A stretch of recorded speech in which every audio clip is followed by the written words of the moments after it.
Bismillahirrahmanirrahim. Assalamu alaikum, dear students. How are all of you? I think all of you are safe and sound at home and focusing on your studies.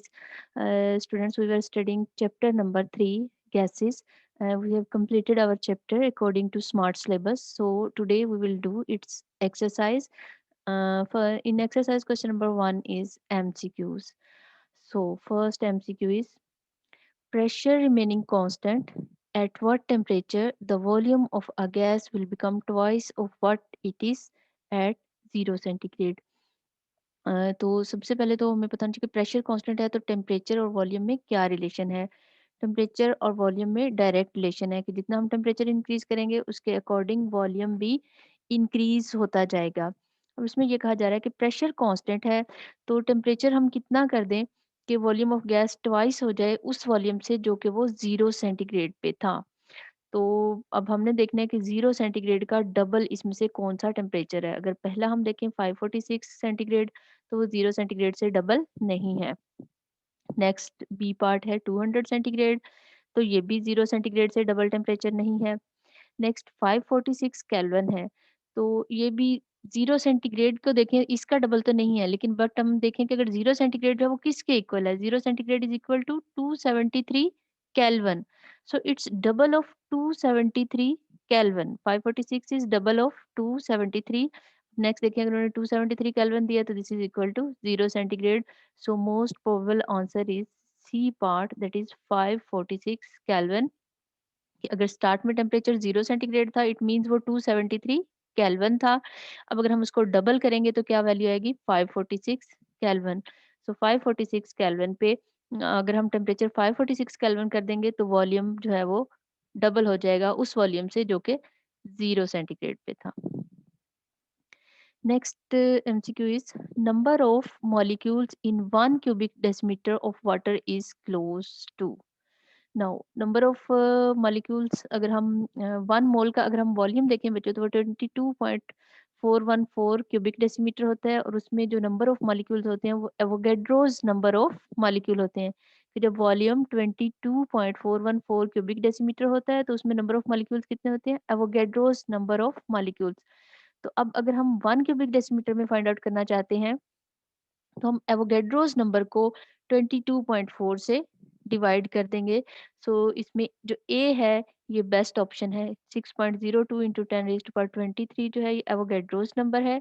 इसको हम 22.414 से divide करेंगे तो जो भी answer आएगा वो number of molecules होंगे इन 1 cubic decimetre of water. Next में देखिए 12.04 है। ये कोई स्टैंडर्ड वैल्यू हमने नहीं पढ़ी पूरे चैप्टर में। नेक्स्ट 18 इंटू 10⁻23 ये वैल्यू भी हमने कहीं नहीं पढ़ी। नेक्स्ट ये तो स्टैंडर्ड वैल्यू है बट 55.6 को हमने कहीं नहीं पढ़ा। सो 1 क्यूबिक डेसीमीटर में अगर हमने किसी भी चीज़ के किसी भी गैस के number of molecules find out करने हैं तो हम एवोगेड्रोस नंबर को डिवाइड कर देंगे बाय 22.414 क्यूबिक डेसीमीटर। तो जो आंसर आएगा that will be number of molecules in 1 cubic decimetre. Now, number 3 is which of the following will have the same number of molecules at standard temperature pressure?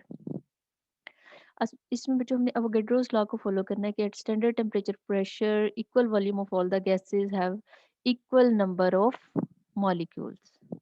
सो अब हमने इसमें देखना है कि इन सब में इक्वल वॉल्यूम किस गैस का है, किन दो गैसेस का वॉल्यूम इक्वल है।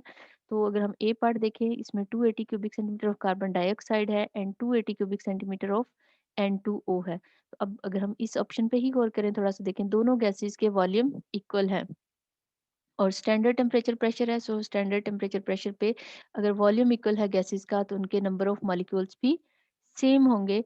तो ए ऑप्शन इसका आंसर आएगा। नेक्स्ट में देखिए 11.2 क्यूबिक डेसीमीटर ऑफ ऑक्सीजन है और 32 ग्राम ऑफ ऑक्सीजन। इन दोनों का आपस में कोई रिलेशन नहीं है। इसी तरह 44 ग्राम कार्बन डाइऑक्साइड और 11.2 क्यूबिक डेसीमीटर कार्बन मोनोऑक्साइड का भी कोई रिलेशन नहीं बनता और 28 ग्राम नाइट्रोजन और 5.6 क्यूबिक डेसीमीटर ऑक्सीजन का भी कोई रिलेशन नहीं है। तो इसमें ए आंसर आएगा इसका।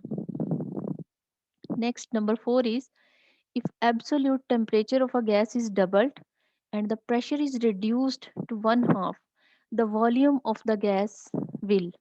अब देखें टेम्परेचर को हम डबल कर रहे हैं। अब जब भी हम टेम्परेचर डबल करेंगे तो वॉल्यूम भी डबल हो जाएगा। टेम्परेचर डबल करने से वॉल्यूम डबल होगा। नेक्स्ट, प्रेशर को हाफ कर रहे हैं। अब प्रेशर अगर हाफ कर रहे हैं यानी प्रेशर को डिक्रीज कर रहे हैं तो इससे भी वॉल्यूम डबल होगा। तो एक तो डबल वॉल्यूम हो रहा है टेम्परेचर से और सेकंड टाइम डबल वॉल्यूम हो रहा है प्रेशर से। तो ओवरऑल कितनी इंक्रीज होगी? 4 टाइम्स इंक्रीज होगी। सो इसमें बी ऑप्शन आएगा इसका आंसर, इंक्रीज 4 टाइम्स। अगर हम टेम्परेचर को डबल करेंगे तो वॉल्यूम डबल हो जाएगा। नेक्स्ट, हम प्रेशर को भी हाफ कर रहे हैं तो उससे भी वॉल्यूम डबल हो जाएगा। तो नेट वॉल्यूम कितना इंक्रीज होगा? 4 times. Next question is, how should the conditions be changed to prevent the volume of a given gas from expanding when its mass is increased? यानी हम mass तो यहाँ पर increase कर रहे हैं, लेकिन कह रहे हैं mass, वैसे तो हमने पढ़ा कि जब भी हम mass increase करेंगे, number of moles increase करेंगे तो गैस का volume increase हो जाएगा, क्योंकि 1 mole का volume fix है 22.414 cubic decimeter। तो जब भी हम मास इंक्रीज करेंगे means number of moles increase करेंगे तो वॉल्यूम भी ऑटोमेटिकली इंक्रीज होगा। लेकिन यहाँ पर ये कहा जा रहा है कि ऐसी कंडीशंस बताएं कि हम मास तो इंक्रीज करें बट वॉल्यूम इंक्रीज ना हो। So first option is temperature is lowered and pressure is increased, temperature is increased and pressure is lowered, temperature and pressure both are lowered, temperature and pressure both are increased. अब हमने Boyle's law, Charles law के according पढ़ लिया है कि volume और temperature में direct relation है और वॉल्यूम और प्रेशर में इनवर्स रिलेशन है। सो अब हमने टेम्परेचर वॉल्यूम को मेंटेन रखना है, इंक्रीज नहीं होने देना। तो उसके लिए हम टेम्परेचर डिक्रीज करेंगे। ठीक है, हम टेम्परेचर डिक्रीज करेंगे तो मैस बढ़ाएंगे भी तो वॉल्यूम इंक्रीज नहीं होगा। And number two, pressure is increased, pressure भी अगर हम इंक्रीज करेंगे तो वो भी वॉल्यूम को इंक्रीज नहीं होने देगा। ठीक है, प्रेशर इंक्रीज करेंगे तो वॉल्यूम डिक्रीज होगा और टेम्परेचर भी अगर हम डिक्रीज करेंगे तो वॉल्यूम डिक्रीज होगा। तो ए ऑप्शन आएगा बच्चों इसमें, temperature is lowered and pressure is increase. क्योंकि अगर हम सेकंड ऑप्शन करें टेम्परेचर इंक्रीज करें तो इंक्रीज करने से तो वॉल्यूम इंक्रीज होगा, और अगर हम प्रेशर डिक्रीज करेंगे तो भी वॉल्यूम इंक्रीज होगा, लेकिन यहाँ पर हमने वॉल्यूम को इंक्रीज नहीं होने देना। तो फर्स्ट ऑप्शन इसका आंसर आएगा। Now the next is the molar volume of carbon dioxide is maximum at. अब नीचे दो बातें दी गई हैं, टेम्परेचर और प्रेशर। इन चार ऑप्शंस में एक बार टेम्परेचर है और प्रेशर है। तो अब देखिए वॉल्यूम मैक्सिमम कब होगा? जब टेम्परेचर, वॉल्यूम मैक्सिमम कब होगा? जब हमारा जो प्रेशर है वो मिनिमम होगा और जो टेम्परेचर है वो मैक्सिमम होगा। अब यहाँ पर तो स्टैंडर्ड टेम्परेचर प्रेशर है। ठीक है, नेक्स्ट में 127 डिग्री सेंटीग्रेड और 1 एटमोसफियर है। नेक्स्ट 0 सेंटीग्रेड और 2 एटमोसफियर है। नेक्स्ट 273 सेंटीग्रेड एंड 2 एटमोसफियर है।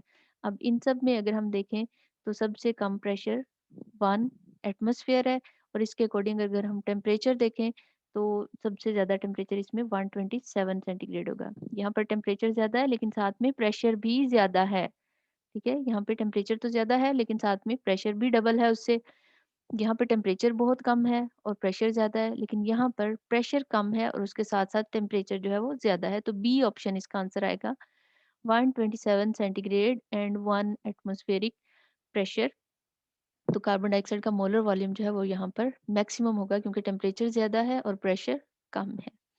अब नेक्स्ट नंबर 7 जो बच्चों एमसीक्यू है, ये स्मार्ट सिलेबस में तो उन्होंने लिखा है बट ये आपने डिफ्यूजन एंड डिफ्यूजन जो है वो स्मार्ट सिलेबस में नहीं पढ़ा, एक्सरसाइज के क्वेश्चन में उन्होंने एंटर कर दिया। सो इसलिए अभी मैं ये आपको नहीं करवाऊंगी क्योंकि आपने ये टॉपिक नहीं पढ़ा स्मार्ट सिलेबस के अकॉर्डिंग। तो नेक्स्ट हम देखते हैं, equal masses of methane and oxygen are mixed in an empty container at 25 centigrade. यानी masses जो है वो मीथेन और ऑक्सीजन दोनों के इक्वल हैं। The fraction of total pressure exerted by oxygen is. तो वो कह रहे हैं इसमें जो टोटल प्रेशर एक्सर्ट हो रहा है दोनों की वजह से, ऑक्सीजन की वजह से और मीथेन की वजह से, उसमें से ऑक्सीजन का पार्ट कितना है। तो अब फिर हम इनके पहले देखेंगे कि प्रेशर जो है वो किस पर डिपेंड करता है, नंबर ऑफ मोल्स पे। जिस गैस के नंबर ऑफ मोल्स ज्यादा होंगे उसका प्रेशर ज्यादा होगा, जिसके नंबर ऑफ मोल्स कम होंगे उसका प्रेशर भी कम होगा। अब अगर हम इक्वल मैसेज लेते हैं ऑक्सीजन और मीथेन के, फॉर एग्जांपल हम 32 ग्राम ऑक्सीजन लेते हैं और 32 ग्राम ही मीथेन लेते हैं, 32 gram oxygen is 1 mole of oxygen, but 32 gram of methane will be 2 moles of methane, because one molecule का मास मीथेन में 16 ग्राम होता है। तो अगर हम 32 ग्राम लेंगे इक्वल टू ऑक्सीजन, दोनों का मैसेज तो इक्वल है, बट मीथेन के 2 मोल्स हैं और ऑक्सीजन के का 1 मोल है। टोटल हमारे पास हो जाएंगे 3 moles, 2 moles methane and 1 mole oxygen. Total 3 moles हैं, तो उनमें से ऑक्सीजन के प्रेशर की फ्रैक्शन क्या होगी? 1/3, क्योंकि ऑक्सीजन का 1 पार्ट है, टोटल 3 पार्ट्स हैं और उसमें से 1 पार्ट ऑक्सीजन का है, 2 पार्ट्स मीथेन के हैं, तो इसका आंसर होगा 1/3। ठीक है, समझ आ गई बच्चों? इसकी इक्वल मैसेज लेने हैं हमने इसमें। आप 32 की बजाय डबल भी कर सकते हैं, 62 ग्राम ऑक्सीजन लें और 62 ग्राम ही मीथेन ले लें। 62 ग्राम ऑक्सीजन के 2 मोल्स होंगे, लेकिन सॉरी 64 ग्राम जो है वो ऑक्सीजन के 2 मोल्स होंगे, और अगर आप मीथेन लेंगे तो वो इसके 4 मोल्स होंगे। तो फिर भी वही रेशो बन जाएगी, 2:4 अगर हम करेंगे, इसके 2 मोल्स हैं और इसके 62 ग्राम के। ठीक है, तो वही रेशो बनेगी कि ऑक्सीजन का 1 पार्ट होगा और मीथेन के 2 पार्ट्स होंगे, तो ओवरऑल आंसर जो है वो 1/3 ही आएगा। नेक्स्ट, ये जस्ट 8 पार्ट तक ही बच्चों आपके सिलेबस में था। ये 9, 10, 11 ये तीनों पार्ट्स आपके सिलेबस में नहीं है, इसलिए इनको आपने नहीं करना। ठीक है, ये क्वेश्चन नंबर 2 बच्चों जस्ट ऑब्जेक्टिव है। आपने सबसे ज़्यादा फोकस करना है एमसीक्यूज पे, क्योंकि बोर्ड पेपर में एमसीक्यूज ही आएंगे। ये फिल इन द ब्लैंक्स बच्चों आप खुद करेंगे। ठीक है, नेक्स्ट क्वेश्चन नंबर 3 जो है ये ट्रू फॉल्स है। इसमें से जो क्वेश्चन नंबर 3 है, इसमें से जस्ट जो आपने पार्ट्स करने हैं, इसमें पार्ट नंबर 1 है, 1 करना है आपने, और क्वेश्चन पार्ट नंबर 2, 1 और 2 दो पार्ट्स करने हैं आपने। सो क्वेश्चन नंबर 1 है kinetic energy of gas molecules of a kinetic energy of molecules of a gas is 0 at 0 centigrade. तो ये बच्चों फॉल्स है। अब जरूरी नहीं कि हर गैस के मॉलिक्यूल्स की एनर्जी 0 सेंटीग्रेड पे 0 हो, सम अमाउंट ऑफ एनर्जी उसके पास हो सकती है। Now next है a gas in a closed container will exert much higher pressure at the bottom due to gravity than at the top. तो ये भी बच्चों फॉल्स है, आपने पीछे पढ़ लिया है कि जो गैस मॉलिक्यूल्स हैं उनकी मोशन पे ग्रेविटी का इफेक्ट नहीं होता। नेक्स्ट क्वेश्चन नंबर 4 है बच्चों, ये लॉन्ग क्वेश्चंस में है। इसके सारे पार्ट्स आप डिटेल में पीछे चैप्टर में पढ़ चुके हैं, इसलिए आप बॉयल्स लॉ ओपन करेंगे और ये उससे रिलेटेड इसके सारे क्वेश्चंस हैं। इनको आप खुद सॉल्व करेंगे, सॉल्व करना ही नहीं, आपने वहां से ही इनके आंसर जस्ट देख लेने।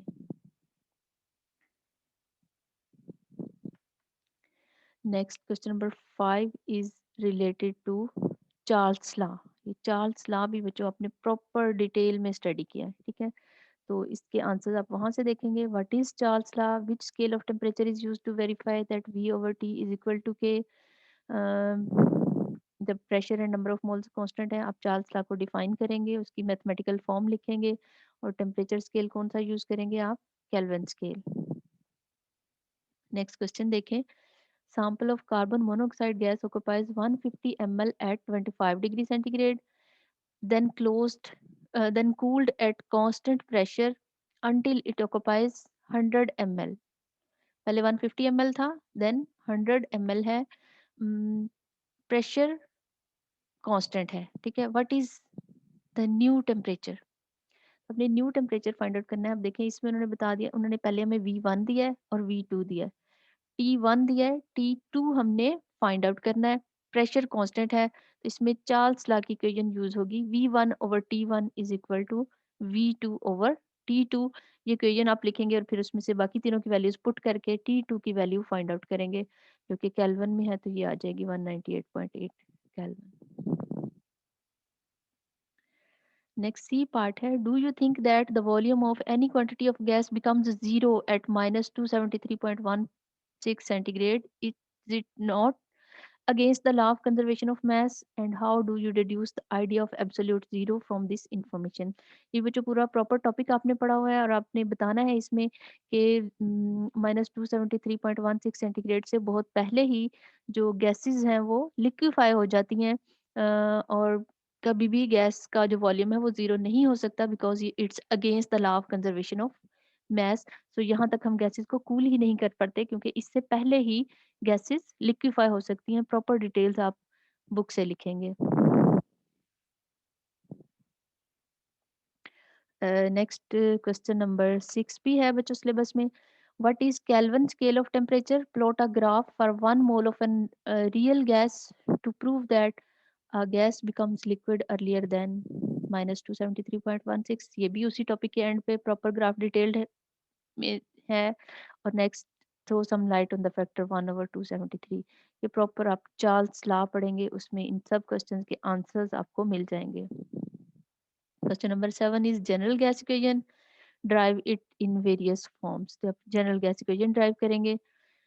नेक्स्ट है, can we determine the molecular mass of an unknown gas if we know the pressure, temperature and volume along with the mass of that gas? जी बिल्कुल आप कर सकते हैं। आप जनरल गैस इक्वेशन से जहाँ डेंसिटी ड्राइव की गई है वो इक्वेशन आप लेंगे। P V is equal to n R T में नंबर ऑफ मोल्स की बजाय आप small m over capital M लिखेंगे, तो आप ये फाइंड आउट कर सकते हैं molecular mass of unknown gas. Formula कहाँ से लेना है? Density of an ideal gas में जो फार्मूला है वो आपने यूज करना है। How do you justify from general gas equation that increase in temperature or decrease of pressure decreases the density of the gas? इसमें डेंसिटी का फार्मूला लेंगे आप बच्चों, D is equal to P M over R T. तो उससे आप फिर बताएंगे कि यहाँ पर डेंसिटी का D is equal to P M over R T pressure के साथ डायरेक्ट रिलेशन है और टेम्परेचर के साथ इनवर्स रिलेशन है।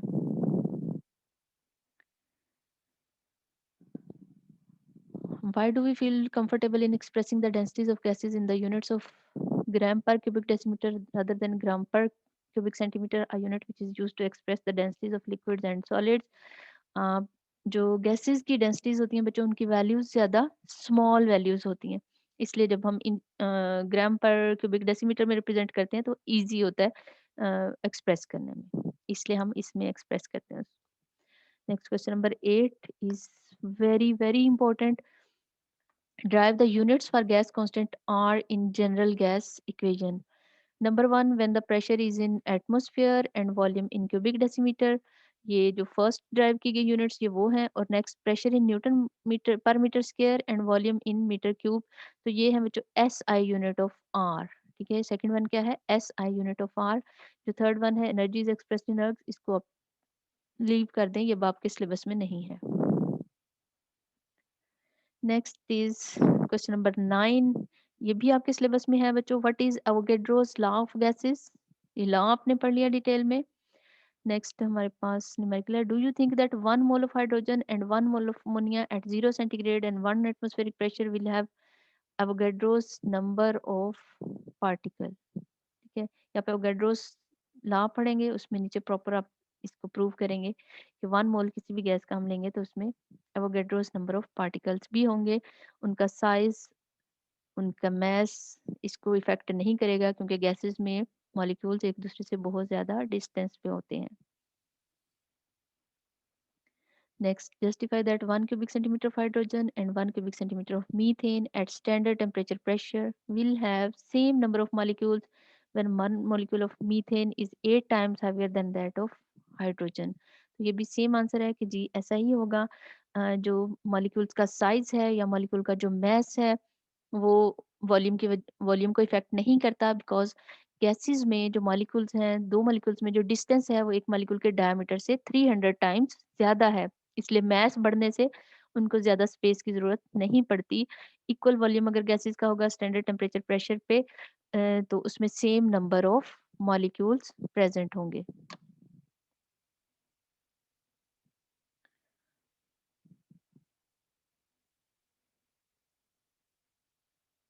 नेक्स्ट क्वेश्चन नंबर 10 बच्चों, इसमें भी प्रॉपर आप डाल्टन्स लॉ पढ़ेंगे, उसमें से आपको ए बी सी डी इन चारों क्वेश्चंस के आंसर नहीं, ए बी सी करना है, इसमें से जो आपने ए बी और सी करना है, ये डाल्टन्स लॉ से रिलेटेड है।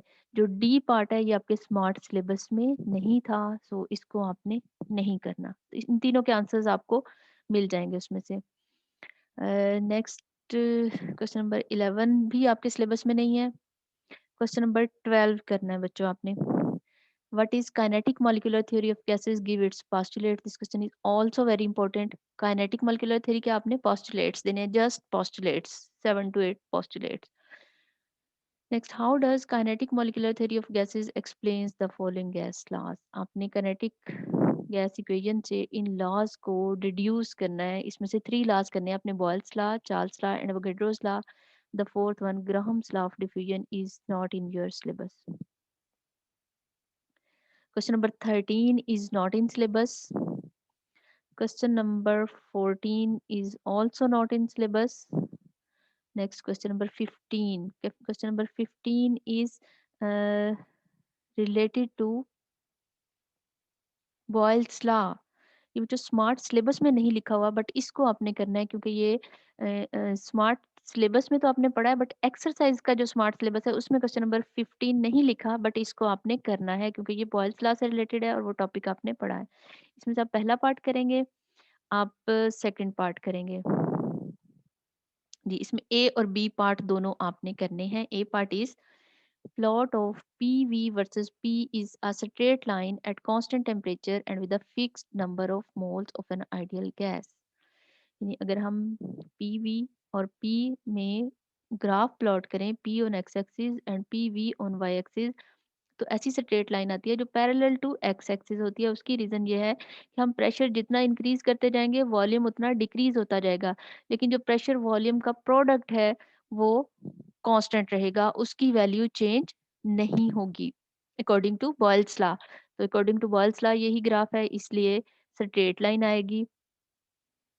नेक्स्ट करें, straight line in a is parallel to pressure axis and goes away from the pressure axis at higher. B part इतना तो आप कर लेंगे, ये पैरेलल टू एक्स एक्सिस है, बट जो सेकंड पार्ट है बच्चों ये आपके स्मार्ट सिलेबस में नहीं है।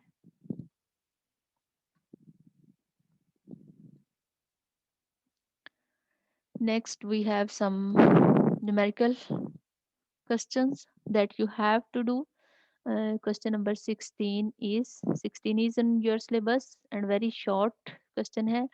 Helium gas in 100 cubic centimeter container at a pressure of 500 torr is transferred to a container with a volume of 250 cubic centimeter. What will be the new pressure? V1 दिया गया हमें 100 cubic centimeter, T1 500 torr. Next V2 दिया गया और हमने P2 find out करना है, तो ये अकॉर्डिंग टू बॉयल्स लॉ होगा, जो कि है V1 P1 V1 is equal to P2 V2। Formula use करेंगे, P1 V1 is equal to P2 V2, तो उसके अकॉर्डिंग आप फाइंड आउट करेंगे न्यू प्रेशर। नेक्स्ट कब फाइंड आउट करेंगे, एक तो उन्होंने कहा if no change in temperature occurs, temperature change नहीं हो रहा तो बॉयल्स लॉ फॉलो होगा। नेक्स्ट है कि if it's temperature changes from 20 centigrade to 15 centigrade, यानी अब टेम्परेचर भी चेंज हो रहा है, वॉल्यूम भी चेंज हो रहा है, प्रेशर भी चेंज हो रहा है, तो अब यहाँ पर हम वो फार्मूला यूज करेंगे जो जनरल गैस इक्वेशन में एंड पे आया था, P1 V1 over T1 is equal to P2 V2 over T2। वो फार्मूला आप यूज करते हुए इसमें से नए प्रेशर की वैल्यू फाइंड आउट करेंगे। टेम्परेचर की दोनों वैल्यूज दे दी उन्होंने, तो हमने न्यू प्रेशर ही फाइंड आउट करना है, दोनों केसेस में प्रेशर फाइंड आउट करना है। Now, this question is very important, and question number 17 is also very important. Question number 17 is, what are the densities in kilogram per cubic decimeter of the following gases at standard temperature pressure? Methane, oxygen, hydrogen, इन तीन gases की आपने densities calculate करनी है standard temperature pressure पे और kilogram में find out करनी है। यानी अपने गैसेस के जो मैसेज हैं उनको ग्राम में नहीं लेना, उनको आपने किलोग्राम्स में कन्वर्ट करना है। फॉर एग्जाम्पल अगर मीथेन है, इसका मैथ 16 ग्राम है, तो आप पहले इसको केजी में कन्वर्ट करेंगे बाय डिवाइडिंग विद 1000, ऑक्सीजन का मास है उसको भी 1000 से डिवाइड करेंगे तो वो केजी में कन्वर्ट हो जाएगा, इसी तरह हाइड्रोजन के मास को भी। तो ये सब करते हुए आपने डेंसिटी की वैल्यू फाइंड आउट करनी है, D is equal to P M over R T. ठीक है, D is equal to P M over R T. Masses pressure उन्होंने दिया हुआ है, यहाँ पे प्रेशर की वैल्यू दे दी है। मैसिस मोलर मैसेज आपको इन गैसेस के आते हैं, P D is equal to P M over R T. Standard temperature pressure उन्होंने दे दिया, टू टेम्परेचर आपने 273 केल्विन लेना है। और जो बात है वो है आर की वैल्यू। अब आर की वैल्यू बच्चों आपने प्रेशर के अकॉर्डिंग लेनी है। आपने आर के लिए टू डिफरेंट वैल्यूज कैलकुलेट की हैं। तो ये प्रेशर का यूनिट है एस आई यूनिट। तो एस आई यूनिट के अकॉर्डिंग जो आर की वैल्यू आएगी वो आपने इस क्वेश्चन में यूज करते हुए फाइंड आउट करनी है डेंसिटीज इन तीनों गैसेस की। अब जब डेंसिटीज आपके पास आ जाएंगी तो इसका बी पार्ट है compare the values of densities in proportion to their molar message.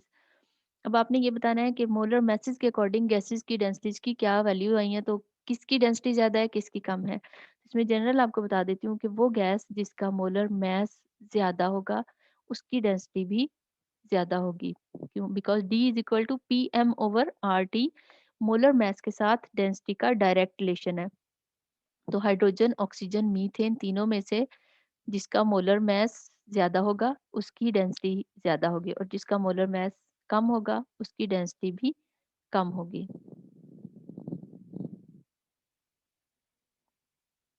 मतलब ने बी पार्ट करना है, ये जो सी पार्ट है बच्चों ये आपके सिलेबस में नहीं है। नेक्स्ट है जी question number 18। Question number 18 is a sample of krypton with the volume 6.25 cubic decimeter and pressure this one 765 torr and temperature this one is expanded to a volume of 9.55 and pressure of the 375 torr.